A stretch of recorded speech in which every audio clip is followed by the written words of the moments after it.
너희가 여호와께 감사의 제물을 드리려거든 너희가 기쁘게 받으심으로 되도록 드릴지니 그날에 먹고 이튿날까지 두지 말라. 나는 여호와이니라. 아멘.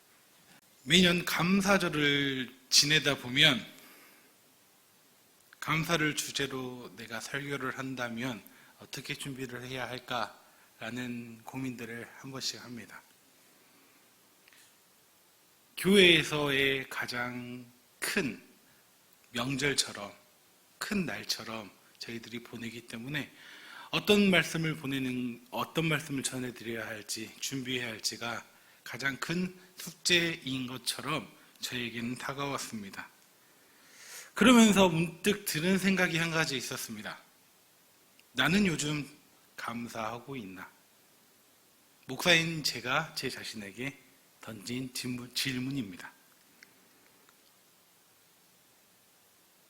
또한 설령 내가 말씀을 전한다면 말씀을 통해 감사하라고 말하기 이전에 내가 감사를 먼저 누리고 그 감사하는 모습을 자연스럽게 보여줄 수 있다면 얼마나 좋을까라는 생각을 해보았습니다.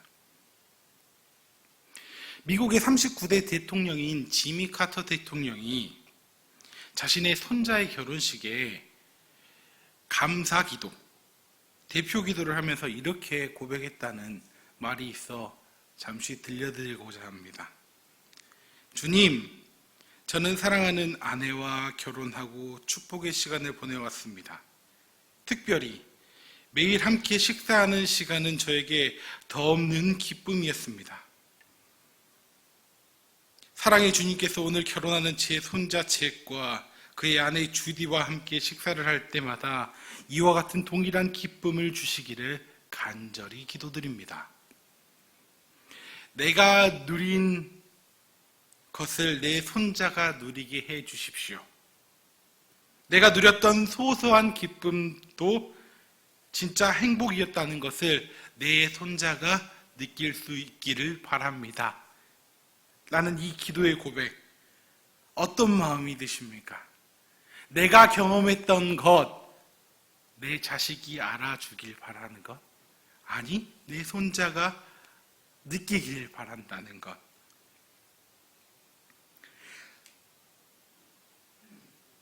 그래서 이것이 어떤 고백이 될지 내심 고민이 되었습니다. 식탁에 둘러앉아 하루의 첫 시간을 사랑하는 사람과 함께 보낸다는 것, 얼마나 위대한 일인지 모릅니다. 다른 사람이 경험해서 알려주는 것보다 내가 직접 경험해 그 기쁨이 얼마나 큰지 전할 수 있는 축복이 아마 지미 카터 대통령에게 있었기에 이러한 고백이 나올 수 있었던 것 같습니다. 그래서 저는 이런 기도를 성도님들과 함께 나누어 보고자 합니다. 이건 제 고백입니다. 나의 사랑, 나의 하나님, 제가 주님께 감사하는 그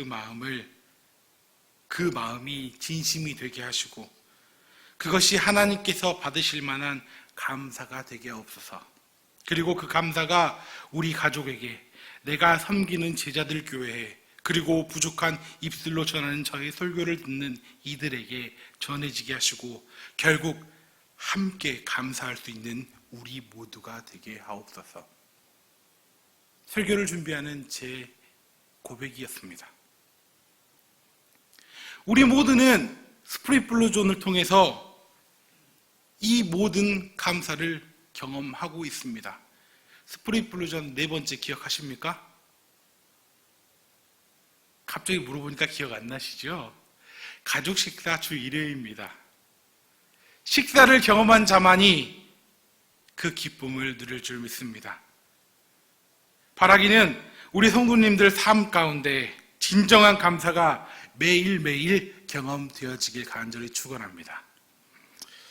오늘 함께 나눌 본문 말씀은 하나님께 감사의 표현하는 일에 있어서 중요한 한 가지의 가치를 말씀해주고 있습니다. 그것은 바로 오전 예배 때 잘 들으셨으면 알 수 있습니다. 기쁨입니다.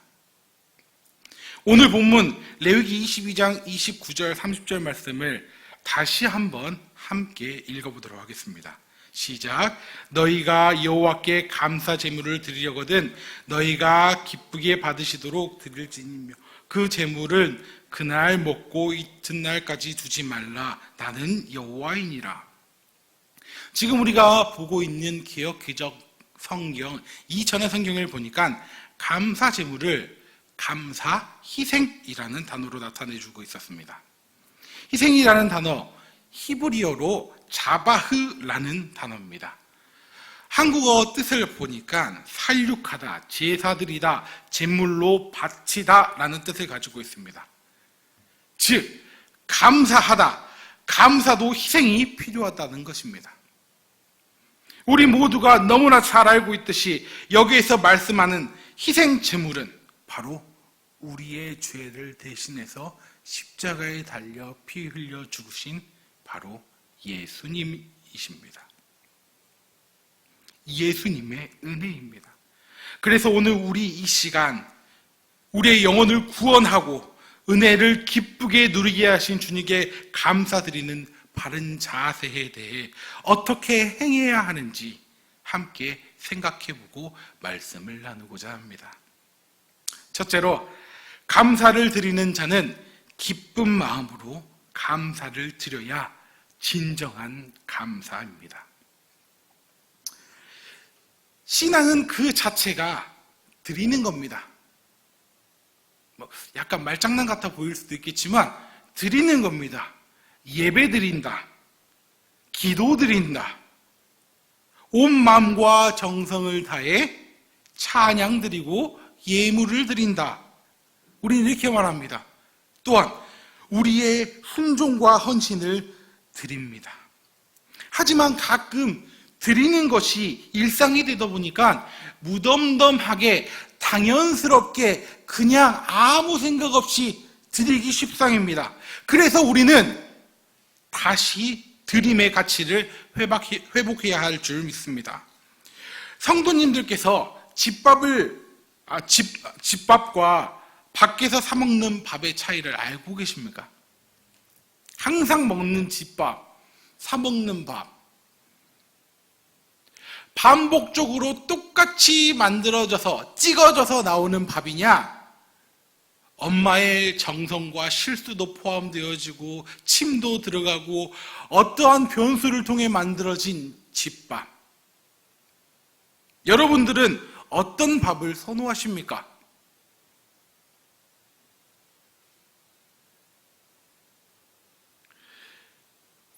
저는 사 먹는 밥을 좋아합니다. 왜냐면요, 맛이 변하지 않거든요. 여담이고요. 어떻게 드리는 것이 기쁘고 진정으로 예배를 드리는 것까? 드리는 것일까? 생각해 보았으면 좋겠습니다. 먼저 자기 것을 드려야 합니다.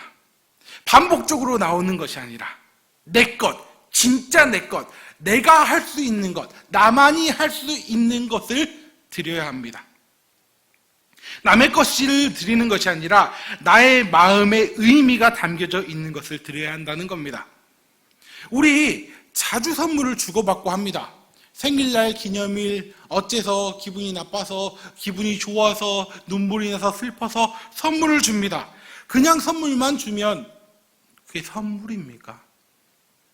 너무 선물을 자주 주다 보니까 선물이 뭔지 가끔 헷갈리기도 합니다. 그래서 선물, 무슨 뜻일까 보겠습니다. 선물, 사전적 의미를 보니까 남에게 어떤 물건 따위를 선사함이라고 되어 있습니다. 어떤 물건을 선사한답니다. 와, 더 어려워졌습니다. 선사하다가 더 문제인 것 같습니다. 선물을 선사하다. 존경과 친근, 애정의 뜻을 나타내기 위하여 남에게 주는 것, 그 행위라는 뜻입니다. 나의 것을 드리기 위해서는 나의 마음과 정성이 담겨져 있어야만 선물의 행위에 합당한 행위라고 볼 수 있다는 겁니다. 빌린 것, 주운 것, 남의 것, 훔친 것 아니라 온전히 나의 것을 드려야 한다는 것입니다. 드림이 바로 이것입니다. 또 다른 한 가지, 준비의 과정, 다시 말해 나의 마음의 과정이 담긴 것을 드려야 합니다. 대표적인 예가 성경의 아벨의 이야기입니다. 창세기 4장 4절 한번 찾아볼까요? 창세기 4장 4절 말씀입니다.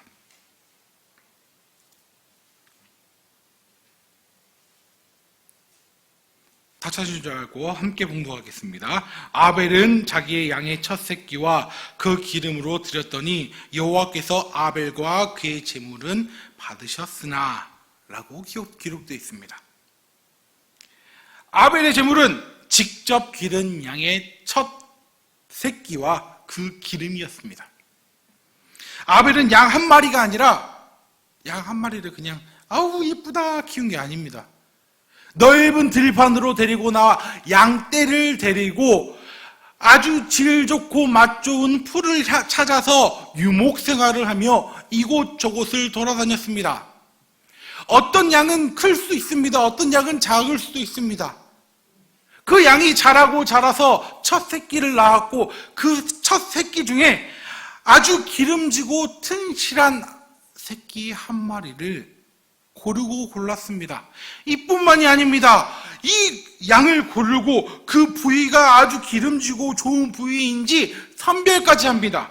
그리고 하나하나 준비하는 과정 가운데 하나님께 어떤 것이 어울릴지 생각한 다음에 드린 제물,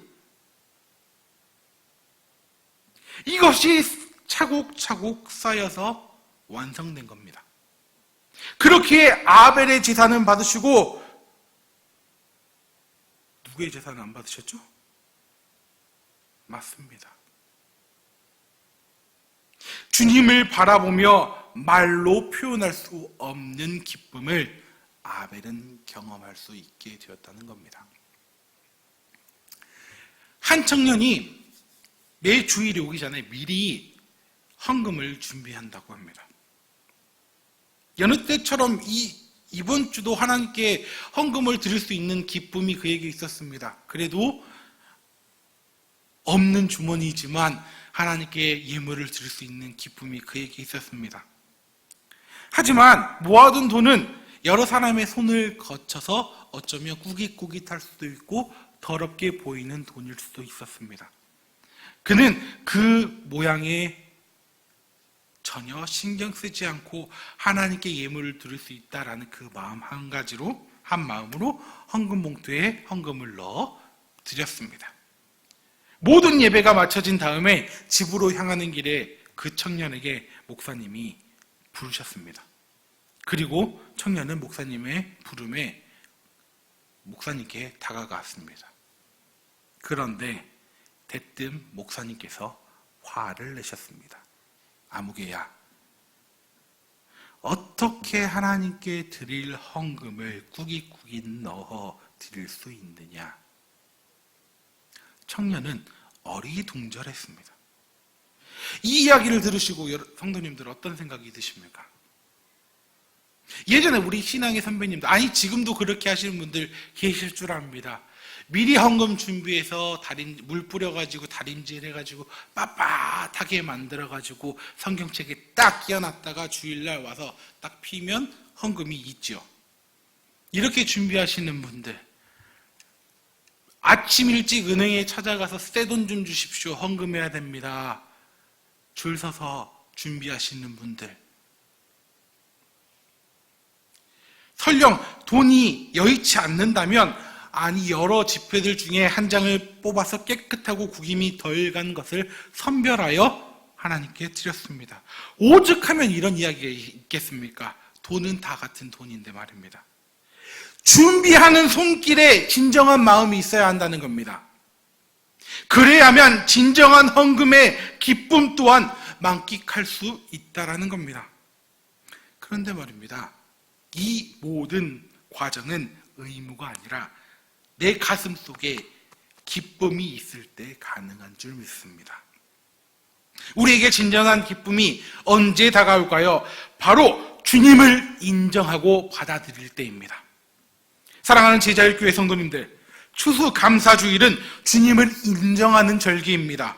풍성하신 하나님께 우리의 것, 나의 정성을 드리길 바랍니다. 하나님은 풍성하게 다시 우리에게 역사해 주실 줄 믿습니다.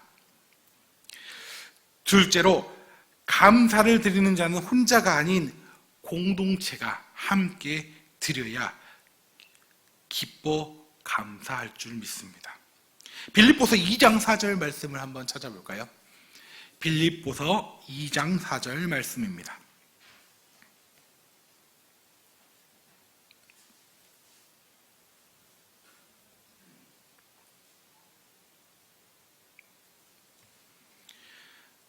함께 읽도록 하겠습니다. 각각 자기 일을 돌볼 뿐더러 또한 각각 다른 사람의 일을 돌보아 나의 기쁨을 충만하게 하라.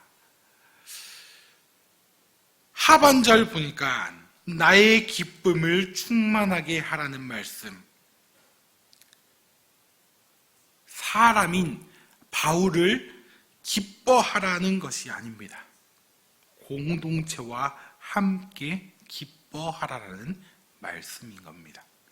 시편 133편 1절 말씀을 보면 이렇게 선포합니다. 보라, 형제가 연합하여 동거함이 어찌 그리 선하고 아름다운고. 하나님께서는 함께 나오는 것을 기뻐하십니다. 함께 예배하고 함께 헌신하고 함께 찬양하고 함께 기도하는 것을 원하십니다. 그렇다면 무엇이 함께하는 것일까요? 앞서 빌립보서 2장 4절 말씀 상반절을 다시 보겠습니다. 사람은 각자 자기 일이 있고 다른 사람들의 일이 있다라고 말씀하고 있습니다. 사람들은 일을 할 때 자연스럽게 내 일과 남의 일을 나누어서 생각하게 됩니다. 또한 시간이 흐르고 나면 자기 일에만 몰두하는 게 당연합니다.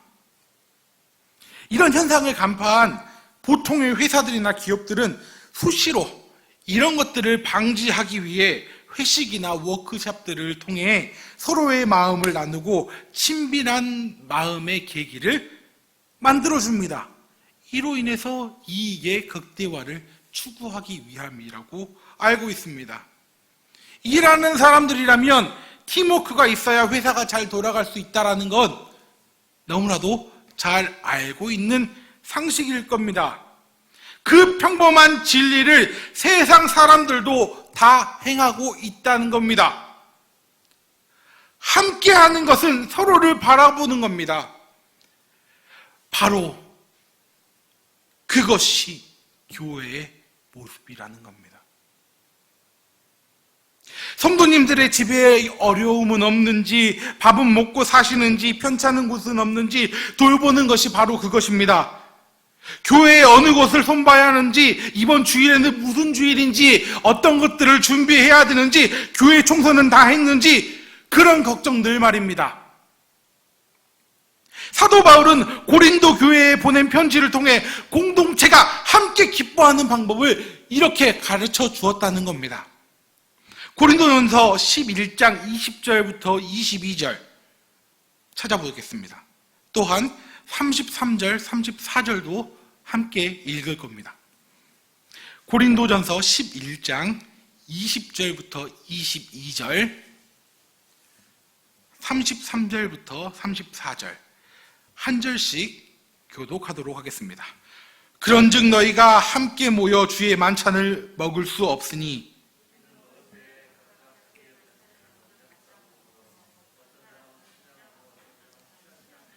너희가 먹고 마실 집이 없느냐? 너희가 하나님의 교회를 업신여기고 빈궁하는 자들을 부끄럽게 하느냐? 내가 너희에게 무슨 말을 하랴? 너희를 칭찬하랴? 이것으로 칭찬하지 않노라. 33절입니다. 만일 누구든지 시장하거든 집에서 먹을지니 이는 너희가 모든 모임에 판단받는 모임이 되지 않게 하려 함이라. 그 밖의 일들은 내가 언제든지 갈 때에 바로 잡으리니라. 아멘. 당시 고린도 교회에서 성도들 간의 빈부의 격차가 있었습니다. 어떤 사람은 교회에서 먹는 것이 식사의 전부, 아니 하루에 먹는 전부일 수도 있었습니다. 그런 가난한 자도 있었고, 반대로 너무 부자여서 내가 먹고도 먹지 않아도 버려도 될 정도로 부자인 사람들이 있었습니다. 여기서 문제가 발생했습니다. 먼저 식사 자리에 온 사람들이 먼저 음식을 준비했고 그 자리에 모였기에 그들은 먼저 식사를 했습니다. 가난한 자들은 일 때문에 시간에 늦었습니다. 아무것도 가지고 오지 못했습니다. 함께 식사를 나누지 못했습니다. 늦게 도착한 가난한 사람들은 먹을 것이 하나도 없는 식탁을 보고 고개를 떨구고 더 나아가 비참함까지 느끼게 되었습니다. 이 사건을 계기로 공동체 안에 다툼이 시작되었습니다. 이 문제가 얼마나 심각했는지 사도 바울에게까지 소식이 전해졌습니다. 소식을 들은 바울은 이러한 해법을 주었습니다. 부자나 가난한 자나 가릴 것 없이 모든 사람이 모일 때까지 음식을 먹지 마세요. 기다리라는 겁니다. 만일 기다릴 수가 없다면, 아니 배가 먼저 고프면 얼른 집에 가서 밥 먹고 다시 오세요 라고 말을 했다고 합니다. 고린도전서 11장 25절의 말씀입니다. 식후에 또한 그와 같이 잔을 가지고 이르시되 이 잔은 내 피로 세운 새 언약이니 이것을 행하여 마실 때마다 나를 기념하라 하셨으니. 예수님의 만찬, 성찬은 두 가지 의미가 담겨져 있습니다. 첫 번째, 새로운 약속. 그리고 다른 한 가지는 모든 성도가 하나로 연합되었음을 확인하는 것입니다. 교회는 서로를 배려할 수 있는 공동체가 되어야 합니다. 또한 교회는 하나로 연합되어야 합니다. 공동체 안에 기쁨이 가득하기 위해서는 이렇듯 주님의 만찬의 의미를 잊지 말아야 한다라는 겁니다. 기쁨의 공동체, 그런 공동체가 하나님께 예배하고 감사를 올려드릴 때 하나님께서는 우리의 감사를 기뻐 받아주실 줄 믿습니다. 마태복음 5장 23절부터 24절 말씀을 한번 함께 찾아서 읽어보도록 하겠습니다. 마태복음 5장 23절부터 24절 말씀입니다.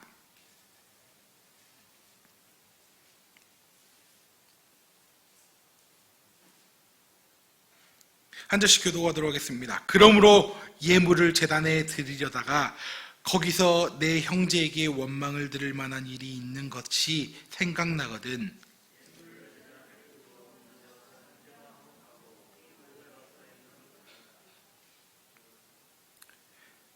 우리의 마음이 이와 같다 생각됩니다. 드리는 것에 대한 무덤덤함이 드림에 있어 가장 중요한 본질을 잊고 살아가고 있다라는 사실입니다. 여기서 잊지 말아야 할 것, 23절 하반절에 원망 들을 만한 사람이 바로 나의 형제라는 사실입니다. 이것은 마치 우리가 예배 드릴 때 자주 하는 실수와 연관됩니다. 말씀에 비추어 본다면 공동체를 깰 수 있는 원망, 쉬운 성경책으로 보니까 나쁜 마음이라고 표현하고 있습니다. 나쁜 마음이 떠오른다는 겁니다. 그런데 그 생각이 난 타이밍이 예배를 드리고 있는 중이라는 겁니다. 우리는 대부분 이런 마음이 든다면 그냥 예배 드려버립니다. 무덤덤하게 이러다 말겠지 하면서 넘겨버리기 십상입니다. 그러나 예수님은 정반대의 말씀을 하셨습니다. 예배를 중단하라는 겁니다. 제단에 예물을 준 채 얼른 가서 형제와 화해하고 와서 다시 예배를 드리라는 겁니다. 예수님이 이렇게 극단적인 예를 들으면서까지 화목하는 것에 중요하게 여기시는 이유가 무엇이겠습니까? 이 상황과 연결지어 생각해 볼 말씀이 누가복음 10장에 나오는 사마리아 사람의 비유의 이야기입니다.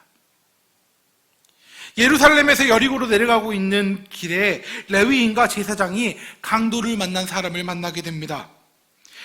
마치 눈으로 보기에는 곧 죽을 것 같이 많이 다쳐 보였습니다.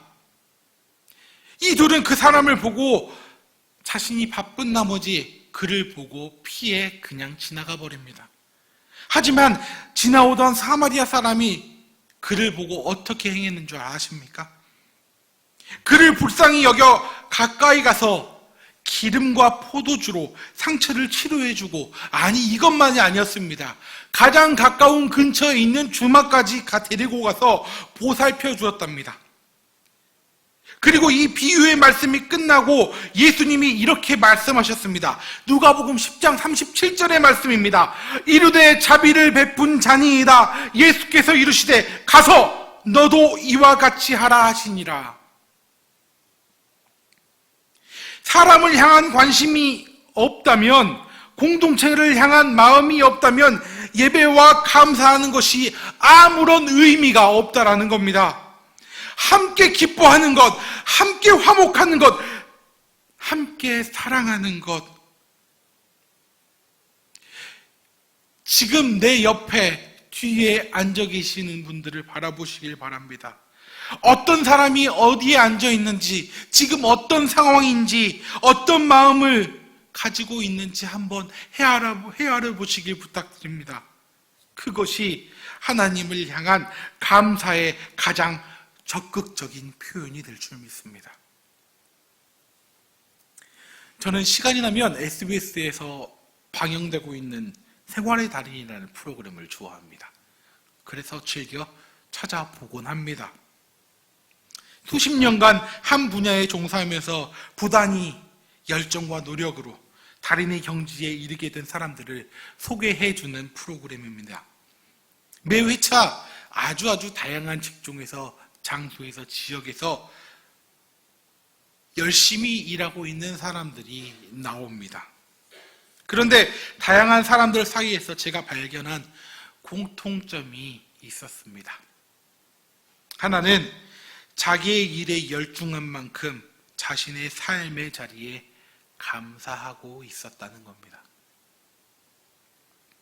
또 다른 하나는 제가 봤던 사람들이 대부분 다 자영업자였는데, 판매하는 상품이 소비자에게 전달되어지는 과정은 물론이고 받는 이가 그 물건을 받았을 때까지 그 상품이 판매자의 정성이 느껴지게끔 보여줬다는 겁니다. 결국 생활의 달인이라는 프로그램에 나온 달인들은 소비자를 감동시키는 것, 이로 인해 현재의 달인의 자리에 오를 수 있지 않겠느냐는 생각이 불현듯 들었습니다. 사랑하는 제자교회 성도님들, 신앙의 달인이 되시길 소망합니다.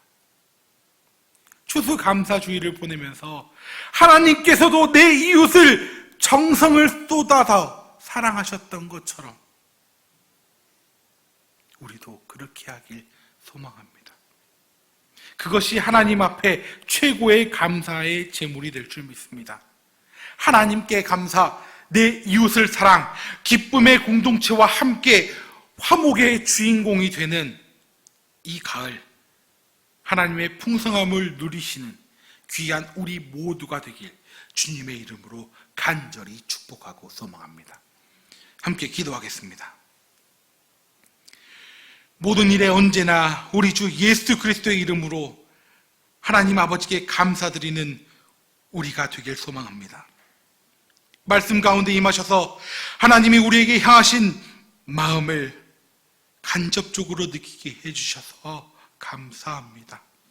매일의 삶을 통해 하나님의 사랑을 깨달아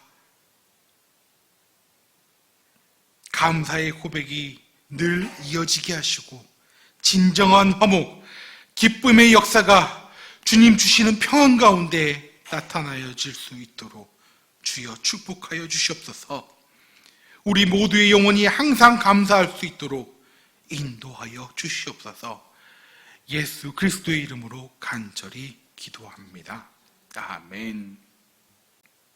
지금 우리 주님 예수 그리스도의 은혜와 하나님 우리 아버지의 놀라우신 사랑하심과 성령님의 감화, 감동, 그리고 위로 교통하심의 역사가 우리가 드리는 감사의 마음이 진심이 되기를, 그것이 하나님께서 받으실 만한 감사가 되기를, 기쁨의 감사, 함께 드리는 화목의 감사, 하나님의 풍성한 감사의 고백이 끊이질 않고 영원히 감사의 제사가 이어지기를 소망하는 오늘 이곳에 모인 우리 주님의 백성들 머리 위에, 그리고 그들의 가정과 직장과 삶의 자리 위에 이제로부터 영원토록 함께 계시길 간절히 축원하옵나이다.